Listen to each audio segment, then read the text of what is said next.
بسم اللہ الرحمن الرحیم۔ اللہ کے نام سے شروع جو نہایت مہربان ہمیشہ رحم فرمانے والا ہے۔ ہمارا آج کا سبق سورۃ صاد کا تعارف ہے۔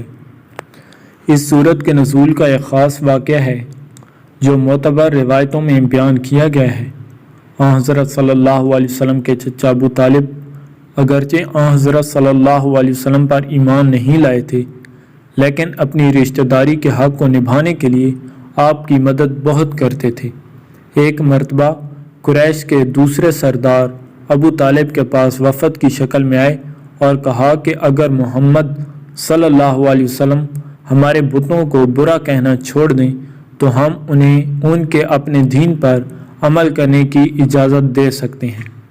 حالانکہ حضرت صلی اللہ علیہ وسلم ان کے بتوں کو اس کے سوا کچھ نہیں کہتے تھے کہ ان میں کوئی نفع یا نقصان پہنچانے کی کوئی طاقت نہیں اور ان کو خدا ماننا گمراہی ہے۔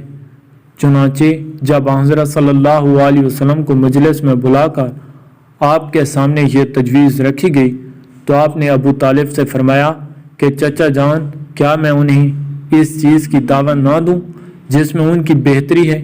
ابو طالب نے پوچھا وہ کیا چیز ہے؟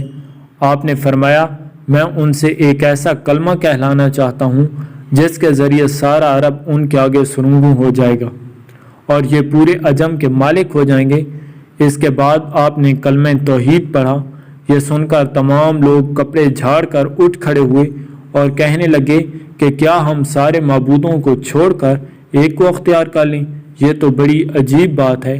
اس موقع پر سورۃ صاد کی آیات نازل ہوئیں۔ اس کے علاوہ اس سورت میں مختلف پیغمبروں کا بھی تذکرہ ہے جن میں حضرت داؤد اور حضرت سلیمان علیہ السلام کے واقعات بطور خاص قابل ذکر ہیں۔